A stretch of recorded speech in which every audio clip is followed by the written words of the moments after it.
Good day to all. Welcome to Straight Talk with Greg Middleton. My name is Alexandra.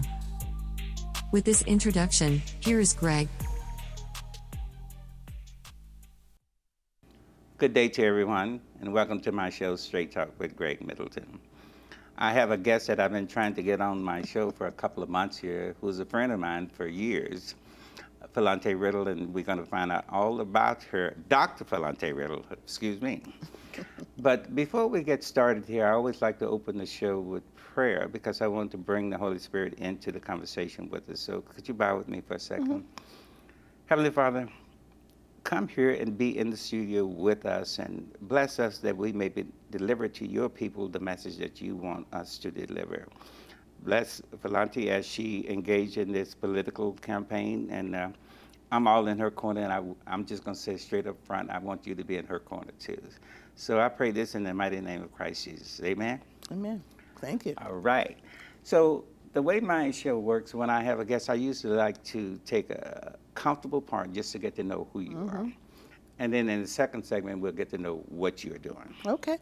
So, in fact, let me read a little bit of your bio to get it started, if you don't mind.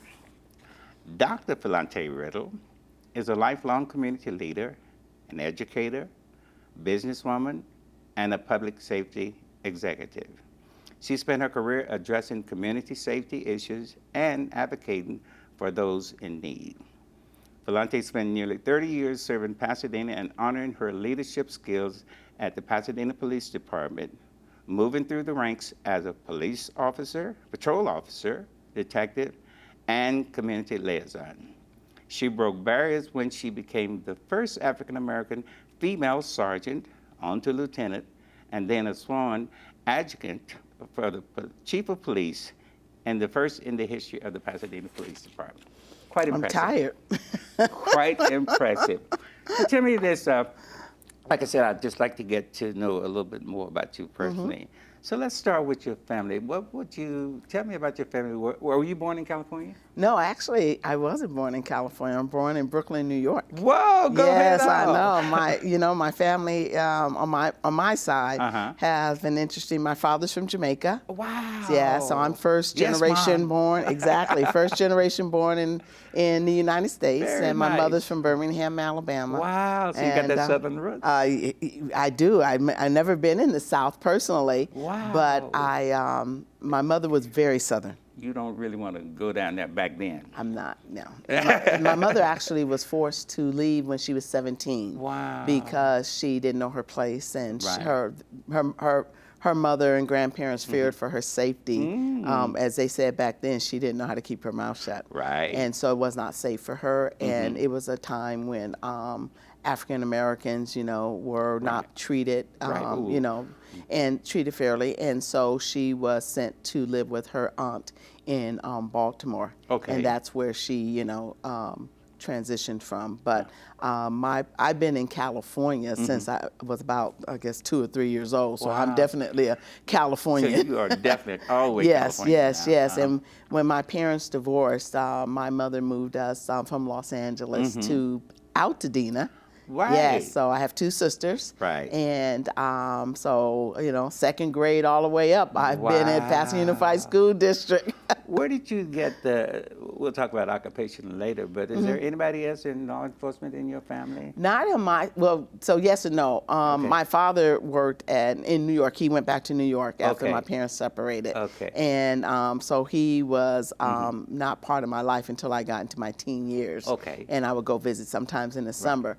But my mother, she raised 3 of us. And it was, you don't know what you don't know as a kid. And so coming up with a single mom who said what she meant. Right. And quite frankly, if she said be home by dark, I suggest you be home by dark. Right, by dark. Yeah. So she was the head of the family, basically. Yes, she was. She was. And, people talk about, insecurities now and coming up. Well, I just remember clearly that my mom always had a pot of something on the stove, Oh, God, a casserole yes, in the oven. yes, uh-huh. We had friends that could come and stay on the couch if they needed to. So we never really knew that we were financially, I didn't anyway, Right. financially struggling. I took food stamps to the grocery store, Right.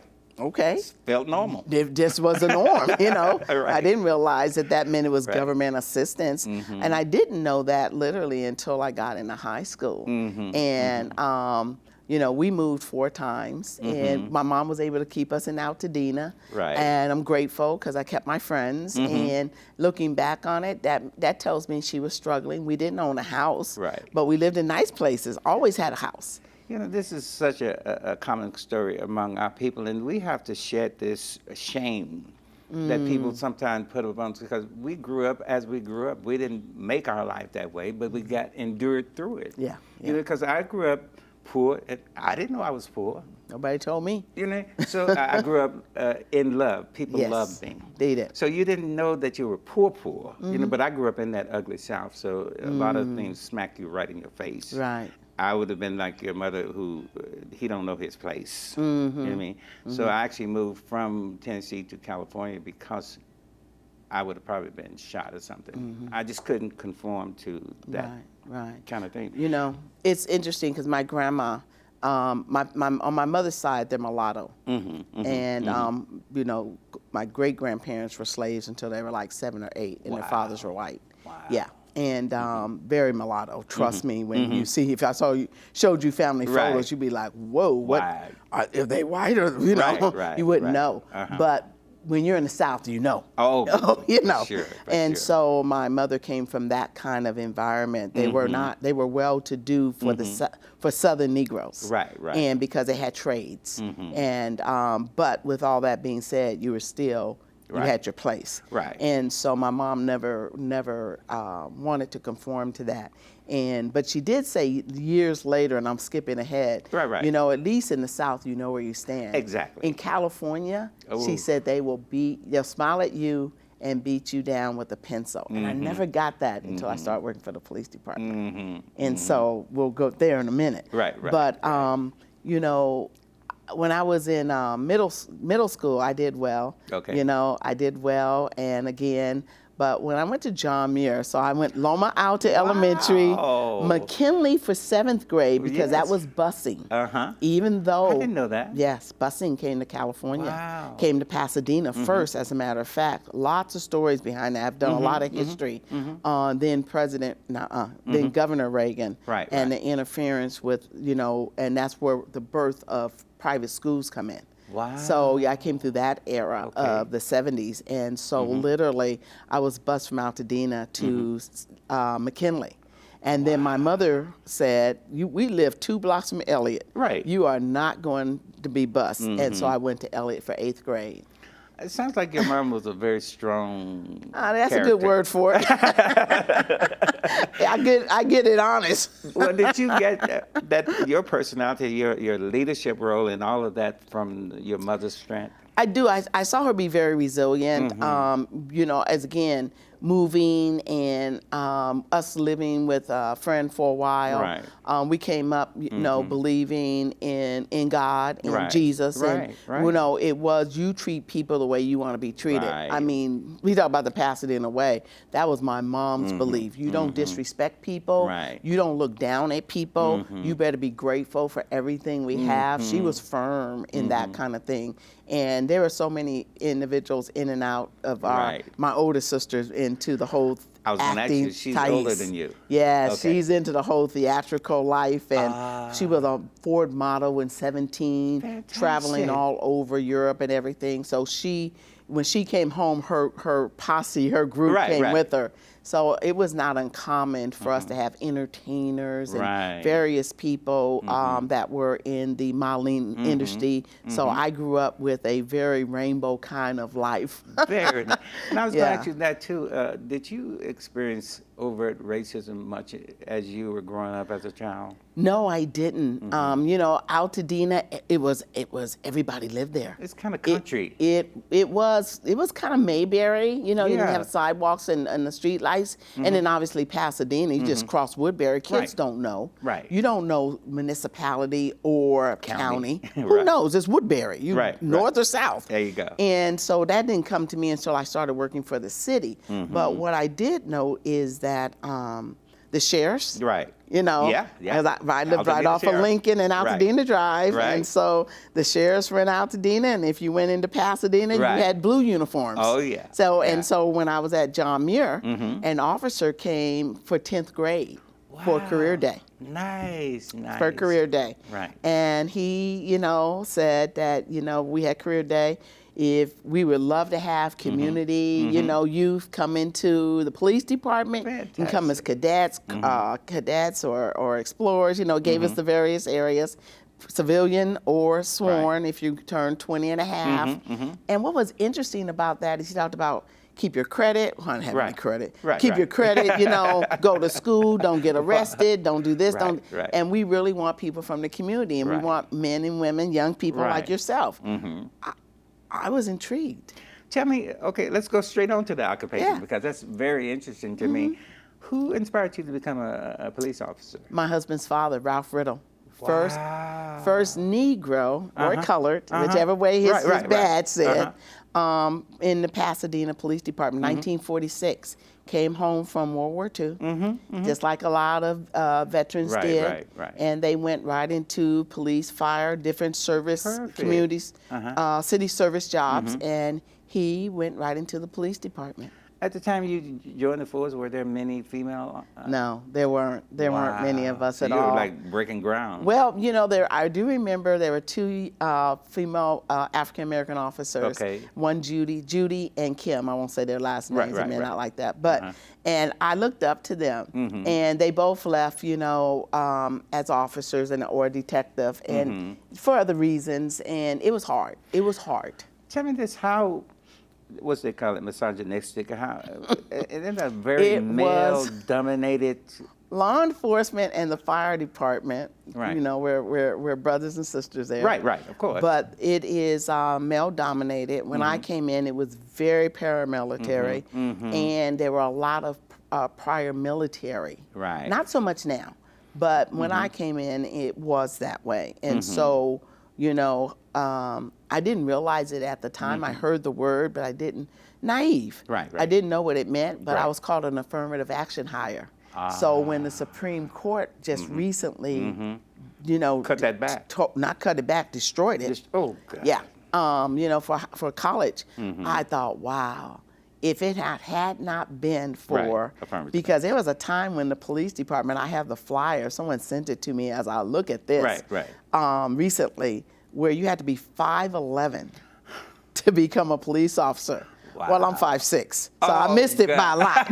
Not just a little bit, but a lot. And so consequently, you know, that was gone way before I got there, but there was just not a fairness in hiring, and not just for the police department, but all city departments. And so not just Pasadena, but across the nation. And so we'll stick with California, but I'm grateful for that because that opened the door. But it gets you, like Ralph would tell me, my father-in-law, whom I love dearly, called him Pop. You know, he shared that don't come in thinking it's going to be fair. And I thought, well, what does that mean? That's a good lesson there. Don't think it's going to be fair. Just do your job, learn your craft, and when they tell you can't do something, you figure out how you can do it. There you go. I like you that. figure out how you can do it. And my mom had already instilled that in me. Can-do attitude. But not to test it. And so I remember coming in the first day after academy, because I took all the tests, same tests, did all the physical stuff, did all the gun training, all the takeaways, and all this business. So when you come in that beautiful, spanking new 100% wool blue uniform, you think you're a police officer. And then they tell you you're not. How hard was the training, the vigorous physical part of the training for you? Well, it wasn't so hard for me because I'm am, whatever the case may be, an athlete. Right. I ran track, I ran the 440, and I played tennis, and I played softball. So you could outrun a lot of the other I could outrun a whole lot of people. Endurance. And so I was in very good shape. Great. With academy, you think you're in shape until you get there. Wow. And it's a different kind of fatigue. It's a stress. So they put you up against, and it's sleep deprivation. Oh, wow. They have to do that because we work long hours. Right. And you think you're getting off in 30 minutes, and the next thing you know, you're working another 4 hours. Wow. Or, God forbid, if there's a homicide or something, you're working another 8-hour shift. Right. So you have to learn how to push through. Well, the stigma between the black community and the police department has been big stigma. How are you treated as a black officer and a female officer? It seemed like double. Well, and another double. Right. So I was not, some people, let me tell you, I wouldn't have made it if there weren't people there that supported me. You. Good. And, we had really great people there. Rick Law was there. Yeah. Rodney Wallace was already there. Many others that were there and had already, that were there willing to assist and kind of tell you, hey, make sure you do it this way. Right. But then there were others, and white officers too, that were very supportive. My first FTO officer was the best thing that ever happened because he helped me to understand how to do the job and how to treat people. I remember going up to a house. I couldn't have been on more than maybe 2 months on Linda Vista, and it was a potential burglar, and so we go up to the house. Right. My FTO, field training officer. Right. And we knocked on the door, this older, Caucasian lady. She says, well, I heard noises at my back window. I'm afraid. And she's, she shook. And I kid you not, I tell you this with my hand on the Bible. She said, my partner said, let's check it out. And he took a step forward. And she said, oh, you can come in. But Negroes, I have them go through the back, so I prefer she not come in. Now here I am in full uniform, Greg. I've never experienced that. Right. In the South, you would have done it every day. Go ahead. I'm not from the South. I'm from California. Exactly. Wait, I'm from Los Angeles County. Wow. And this is 1984. How did you react to that? Just quite like frankly? This? Yeah, you wasn't ready for that. I wasn't prepared. And my partner, though, my training officer said... Who was white? Yes. Okay, good. And he said, well, then you deal with whatever in your house, in your yard. Because she's an officer, and we don't have color. Right. We have a duty and a uniform. And he said, let's go. And we got back in the car, and he says, don't you ever put up with that kind of shit. Right. Sorry, but that's what he said. That's good. And it's so I straight was talk like, now. Wow. And I had a number of incidents like that, and I knew I didn't have to tolerate that. Somehow we are forced to rise above the medium. Because if you're not doubly good and doubly strong, you just cannot succeed in certain fields like this. I saw a lot of good officers leave, a lot of people that could have made a big difference of all races, sex, and it takes a different kind of person to put that uniform on. Now, look, I know people have their problems with officers. Right. And some of it very justifiable. Right, of course. Trust me. Yeah. I have 3 sons. Right. And we'll get to that. So you've had that conversation with them. Yeah, just nothing like teaching your sons how to drive while black and wearing a uniform. Right. But I will also say that I work with very professional men and women that came to the job every day, just like I did, to make a difference and serve and help people. That's so good. And everything went bad. Tell me this, though. That's something I've been dying to get more police officers on the show, black or white. How did we change this culture to make it better?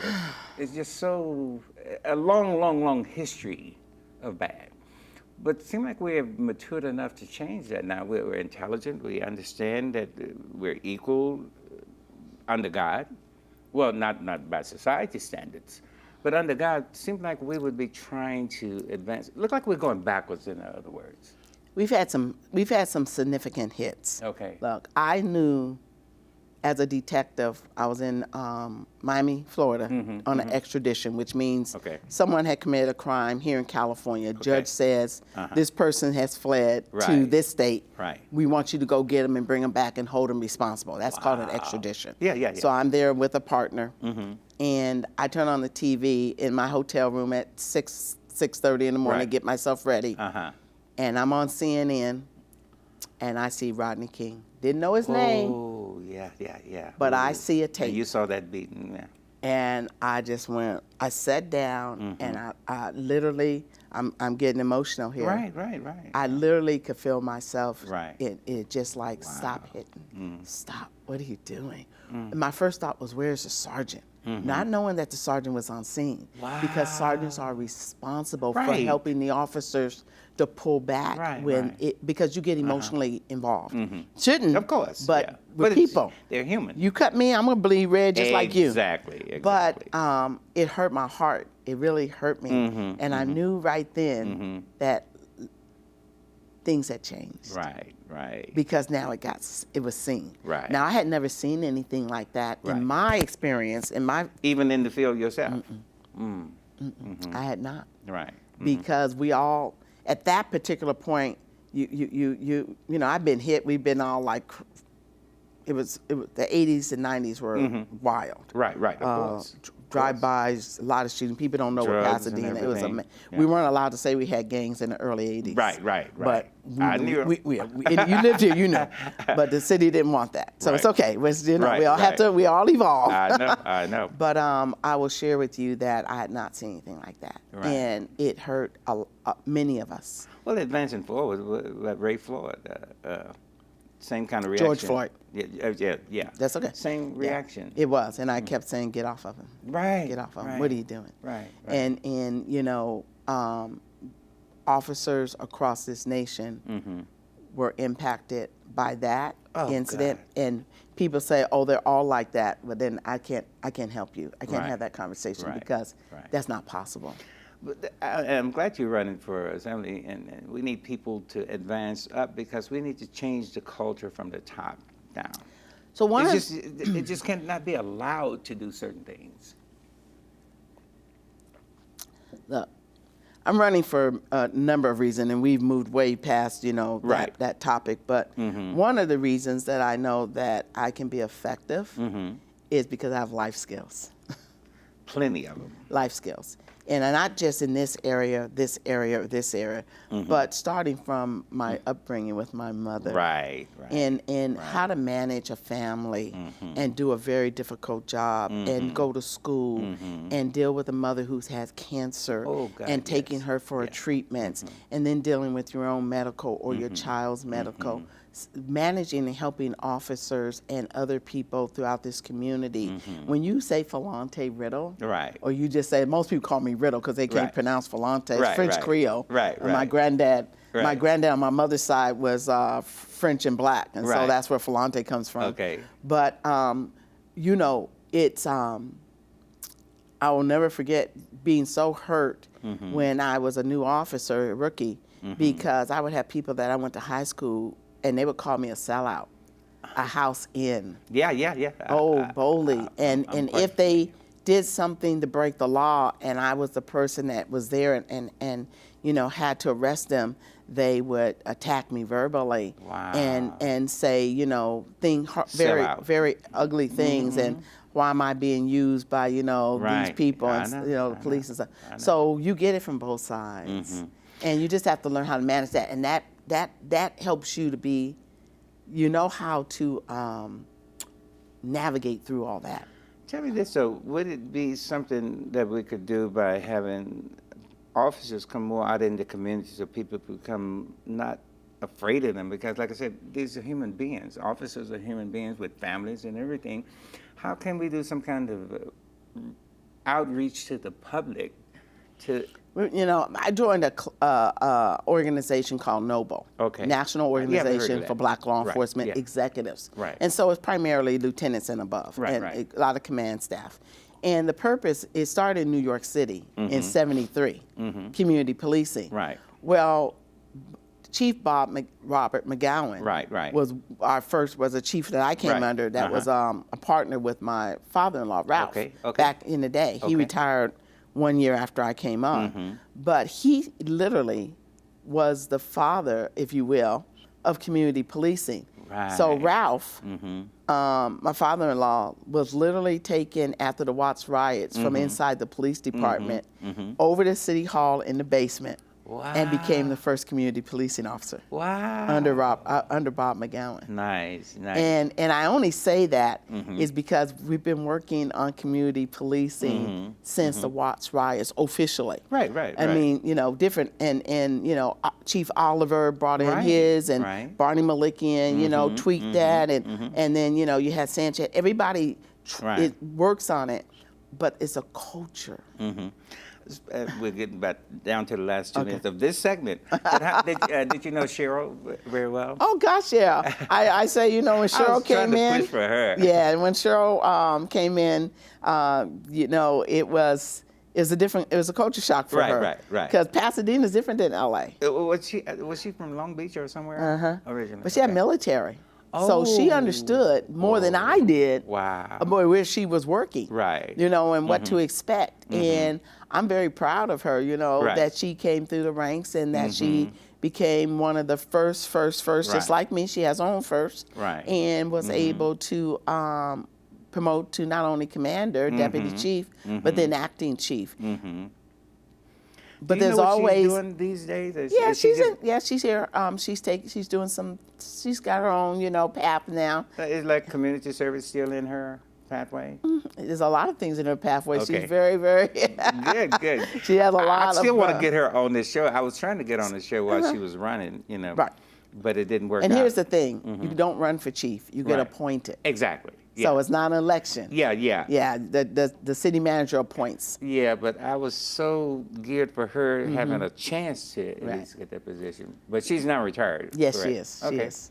Well, she served well. Well, she did. And I loved her. I used to do a lot of mentoring at John Muir. Yes. Yeah. I was a mentor coordinator there, and she'd come out and visit, and we'd do these things at PCC. But I've always enjoyed her. She was just a straight up shooter. You know That's a good, beautiful person. No pun on words. No pun intended. Look, we are just about at the end of this segment, so I'm going to close down here, and we're going to come back and talk about the assembly. Okay. Because I want you to really tell us what you're doing, how we can support you. Right. You know what I mean? Okay? I appreciate it. So, end of this segment, and we'll come right back up. Excellent. Thank you. Great.